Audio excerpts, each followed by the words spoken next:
வணக்கம். நான் doctor Velmurugan, consultant neonatologist and paediatrician from doctor Rela institute medical centre. இன்றைக்கி ஒரு 8 மாத குழந்தை ஒன்று இறந்து போயிருக்காங்க. அவங்களுக்கு கை வைத்தியம் மாதிரி பண்ணியிருக்காங்க. வீட்டிலேயே கற்பூரமும் எண்ணெயும் கலந்து அவங்க செஸ்ட்டில் தடவிருக்கிறதா நியூஸ் வந்திருக்கு. மேபி அது உள்ளே கொடுத்துருக்காங்களா இல்லை மேலே தான் தடவிருக்காங்களா தெரியல.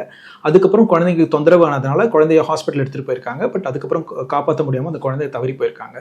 ஸோ இது பொதுவாகவே பேரண்ட்ஸும் சரி, வீட்டில் இருக்க பெரியவங்களும் சரி, கை வைத்தியம் நிறைய அந்த குழந்தைங்களுக்கு பண்ணுவாங்க. ஸோ இது மாதிரி கை வைத்தியம் சில சமயம் ரொம்ப ஹார்ம்ஃபுல் எஃபெக்ட்ஸ் அந்த குழந்தைங்களுக்கு காஸ் பண்ணலாம். இதை பேட் சைல்ட் ரியரிங் ப்ராக்டிசஸ்ன்னு சொல்லுவாங்க.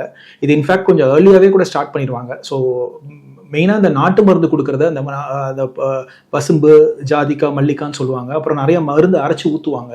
அண்ட் குழந்தை மோஷன் போலனா வெத்தலை அண்ட் பாதரசம் கலந்து அரைச்சி கொடுக்கறதுக்கான வாய்ப்புகள் இருக்குது. ஸோ இது எதுவுமே ப்ராக்டிஸ் பண்ணுறது it's not good for the baby.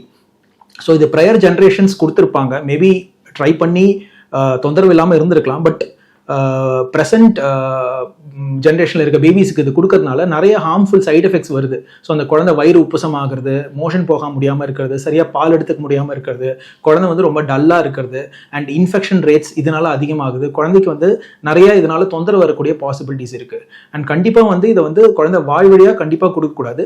And மேலே நீங்கள் அப்ளை பண்ணுறது மூலியமாகவும் ஸ்கின் மூலியமாகவும் இது உள்ளே குழந்தைக்கு போகிறதுனால இதனால் சைட் எஃபெக்ட்ஸ் நிறையா இருக்குது. ஸோ டாக்டர் நீங்கள் கேட்காம, ஒரு பீடியாட்ரிஷியன் குழந்தை நல மருத்துவரை கேட்காம நீங்கள் மெடிசன்ஸ், நாட்டு மருந்து, வீட்டு மருந்து இருந்தால் கூட நீங்கள் கொடுக்குறத அவாய்ட் பண்ணுறது இட்ஸ் ஆல்வேஸ் பெட்டர். ஏன்னா நாங்கள் ஒரு மெடிசன் ஒன்று ப்ரிஸ்கிரைப் பண்ணும்போது அது அந்த குழந்தைக்கு என்ன டோஸில் கொடுக்கணும், அந்த மெடிசனில் என்ன இருக்குது, அந்த மெடிசனோட சைடு எஃபெக்ட்ஸ் என்ன அப்படிங்கிறத தெளிவாக தெரிஞ்சுக்கலாம். நீங்களே அந்த மெடிசனை பார்த்துட்டு கூட உங்களால் அதை தெரிஞ்சுக்க முடியும். பட் நீங்கள் ஒரு நாட்டு மருந்தோ வீட்டு மருந்தோ கொடுக்கும்போது அது என்னங்கிறது யாருக்குமே தெரியாது. ஸோ இன்னொருத்தவங்க சொல்கிறதுனால இல்லை இன்னொருத்தவங்க கொடுத்துருக்கிறதுனால நீங்கள் அதை கொடுக்குறீங்க. ஸோ அது அந்த குழந்தைக்கு எந்த அளவுக்கு சூட்டபிளாக இருக்கும், அது அந்த குழந்தைக்கு ஏதாவது ஹார்ம்ஃபுல் சைடு எஃபெக்ட்ஸ் பண்ணுமா இல்லையாங்கிறது யாருக்குமே தெரியாது. ஸோ இது இப்படி இருக்கிறதுனால அது மாதிரி நீங்களே ஒரு கை வைத்தியம் இல்லை குழந்தைக்கு சளிக்கோ வேற ஏதாவது ஒரு தொந்தரவுக்கோ இது மாதிரி மருந்து எதுவும் கொடுக்காம எப்பயுமே ஒரு குழந்தை நல மருத்துவரை அணுகி உங்கள் குழந்தைக்கு என்ன தொந்தரவுன்னு பார்த்து அதுக்கு உண்டான சிகிச்சை கொடுக்கறது அந்த குழந்தைக்கு எப்பயுமே ரொம்ப ஹெல்ப்ஃபுல்லாக இருக்கும். தேங்க்யூ.